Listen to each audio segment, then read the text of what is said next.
There are two types of people in this world. Actually, there's more than two types of people, but there are two types of people watching this video, probably. There might be some in between, but I'm assuming you're mostly into one of the two categories here. There's the category of people that look at this and say, hey, this is half full, even though it's definitely not. And there's also people that say, hey, this is half empty, which it's also not because it's barely in here. But just assume it's halfway full. There are those two types of people. And when it comes to the Detroit Lions, we have the same thing. We have the people that say, hey, how can the Lions still make the playoffs? We have the other people say, hey, how high of a draft pick can the Lions get? Which side are you on? What does the Lions' next 8 games look like? What does the second half of the season look like? Could it end up with a top pick? Could it end up with a playoff berth? You gotta be kidding me. Let's get it started. You know, I gotta shout out DoseOfDion, man, because it was actually the first time I went live on YouTube. And, you know, guys don't know DoseOfDion. He put out a lot of good content for the Detroit Lions.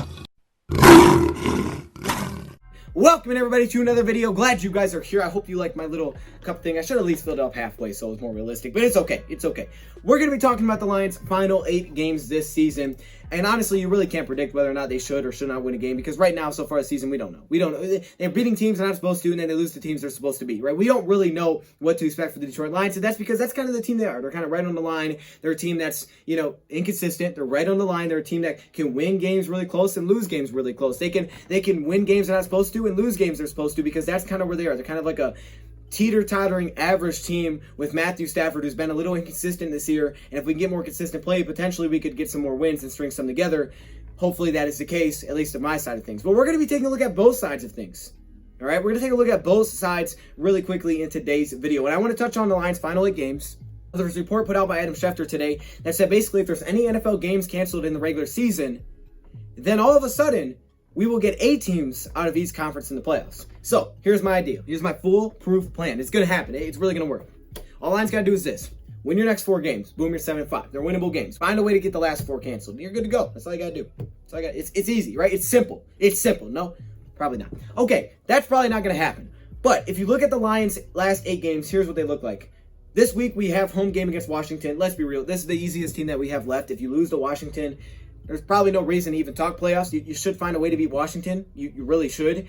Then you go on the road to face Carolina, right? The Panthers. The Panthers are kind of an up and down team to me. Panthers kind of make me think of us a little bit with Teddy Bridgewater, a team that's kind of like, okay, you know, sometimes they can beat the good teams, but other times they're like, wow, they don't look good at all. They're a young team. They're inexperienced. That's kind of what you see. Texans, they concern me because they have talent, but they just haven't found a way to finish off games so far this year. But they concern me a little bit. Then you have the Bears, your revenge game on the road in Chicago. It's going to be tough in Chicago, but honestly, Chicago doesn't scare me too much. I think they're going to continue to fall back to reality. I just see that. I do. I think they'll lose this week to Minnesota. I really do. Then you go back at home to face the Green Bay Packers for the second time. It's great that it's at home. That'll be awesome. December 13th. Then we have on the road against Tennessee. You can see the last 4 are really tough. On the road, Tennessee, you know, I felt like they were going to be a really tough team. They slipped up a few times though recently, so maybe this is a team the Lions can handle their business against. But what we saw last week against Dalvin Cook, there's reason for concern there. And then you go home to face the Buccaneers. We saw the Buccaneers versus Saints, and we've seen the Buccaneers versus the Packers, right? Which team are you facing there, right? It's a game of a few plays. And then you're finally finishing our season at home against Minnesota looking for some revenge. So that's what your final 8 games look like. I can't predict whether or not the Lions should win this game, lose that game. I really can't because I don't know what they're going to look like. If you're going to be a playoff team, you have to win your next 4. 3 of your next 4 should be wins if you're going to find a way to somehow get back to playoffs. Your next 4 are going to tell the story. Because if you don't win 3 of your next 4, you ain't making the playoffs, not with those final 4. It just ain't going to happen. It just won't happen with your final 4. So let's take a look at those people that think that somehow this is half full. Those people are still trying to figure out how Lions can get into the playoffs. Well, the road isn't too insane. I mean, it's not too crazy as of now, but it can get crazy if we continue to lose. So as of now, Lions sit in the 11th seed. 7 teams get in from each conference. So we're 4 teams out. We're 4 teams out from a playoff spot right now. And if you look at the teams above us, it's not too impossible to say that they couldn't catch up if they handle their business. If the Lions go out there and handle their business and win the games they're supposed to, then they should be able to catch up. But we've been super consistent. We'll talk about that in a second. Either way, at the 10th seed, you have the Vikings, 3-5, just like us, because they got the tiebreaker. That can change when you play them again, so that could easily flip. Then you have the 49ers at 4-5. They lost Garoppolo, right? They're going with Nick Mullins. They're 4-5. They have the same amount of losses as us, so that could easily go down. I mean, they have the NFC West to play, and they've only played 3 games in it, so they have 3 more NFC West games to play. Then you have Chicago, who you get to play again, who's kind of falling apart, could lose this weekend, and then when you play them, you could potentially split with the Bears, have the same amount of losses as the Bears. So, as you can see, the 3 teams above you are easy to catch, but it's about getting into the top 7, right? The Rams, 5-3. The Cardinals 5-3, Buccaneers 6-3, and you have your division leaders. Now, it's still not impossible to say Lions can't catch one of these teams. The Rams, they play in the NFC West, right? And they've only played one game in that division, so they could fall a little bit. You just need one of these teams to fall out. Arizona, you've already beaten Arizona, so you have the tiebreaker. So if you end up with the same record, if they can slip up a couple times and you can get going, you have the same record, you'll get in over Arizona. If you look at Tampa Bay, they're 6-3. You get to play Tampa Bay. So not only could you have the tiebreaker, you would also have a win on them, which would put them to 4 losses and put you one game back with the tiebreaker. So as you can see, it's not impossible to say they can get it in. It's just not super likely with the inconsistencies that we've seen so far this season. But I'll touch on all those people that, are the glass half empty, then we'll get to that in a second. Now, if you can somehow find a way to get to the 5th seed, you will be playing, I believe, the NFC East winner, which means that you have a pretty solid shot at actually winning a playoff game. I know it sounds crazy, but you could potentially win a playoff game. And in a year that didn't seem hopeful at all, somehow you could find a way to win a playoff game. And again, the Buccaneers are not unreachable. So to get into a playoff spot is not unreachable. We're really not talking about the division at this point because, I mean, we're 6-2, we're 3-5. We're probably not going to catch the division. We're probably not going to catch up to the Packers.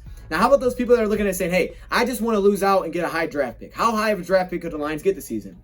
Well, Lions currently, once again, sit at the 11th spot for the draft. Right now, they have the 11th pick in the draft. Look at the teams that are having a better pick. There's only 2 teams with less than 2 wins. That's Jacksonville and the Jets. Dallas has the 3rd pick in the draft. They are 2-7.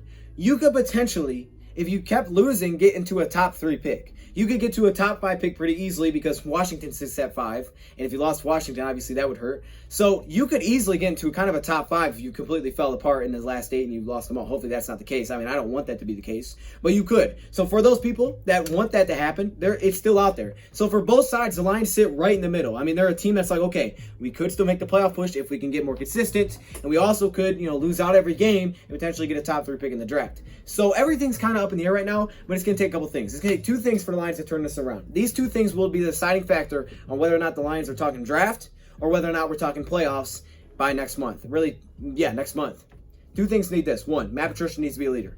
Matt Patricia needs to take control of this team, say this is my team, this is could be my last 8 games. I'm going to do whatever it takes necessary to get this team hyped up, to get the coaches ready to go, and make sure that we pull every trick out of the bag to try to pull off some wins here, to try to get ourselves back into this race. That needs to happen. We need a leader on the sideline. We need discipline. We need someone that is energized, that's engaged in the game. That's what we need in our last 8. And we also need Matthew Stafford to be more consistent.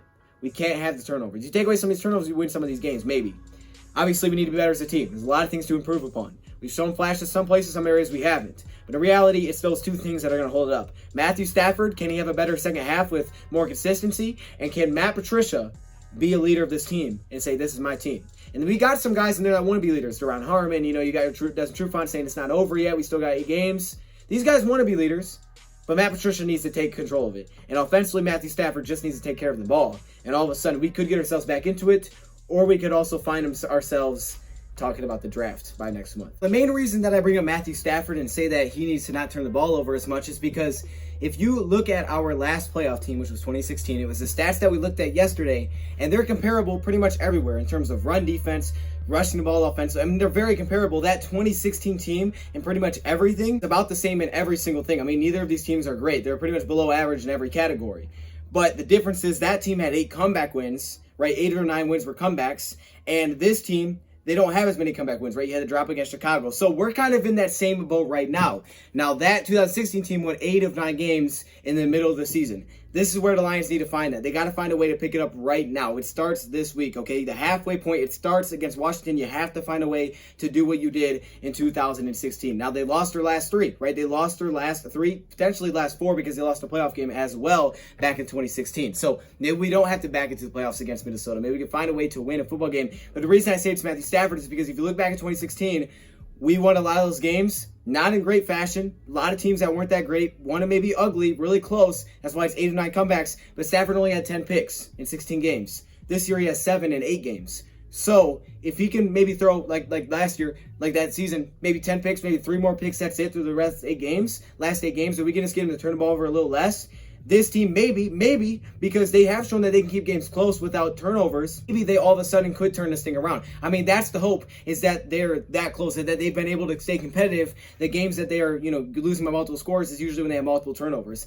If they can take away those turnovers, which we've seen Stafford, have less turnovers than this before and have this many mistakes before, if they can get to that for the second half, then potentially they could turn this thing around and get back at it. So that's why I'm pointing towards Matthew Stafford, to just turn the ball over a little less and we could get back in this thing. And that's why I'm also pointing at Matt Patricia, saying, look, you need to be a leader and take charge of this team, okay? Because that's what everybody wants to see right now. They want to see wins. And no one cares about anything else but wins, right? No one does. No one's going to look back and say, oh, what was your run defense? No one cares. Did you make the playoffs or not, right?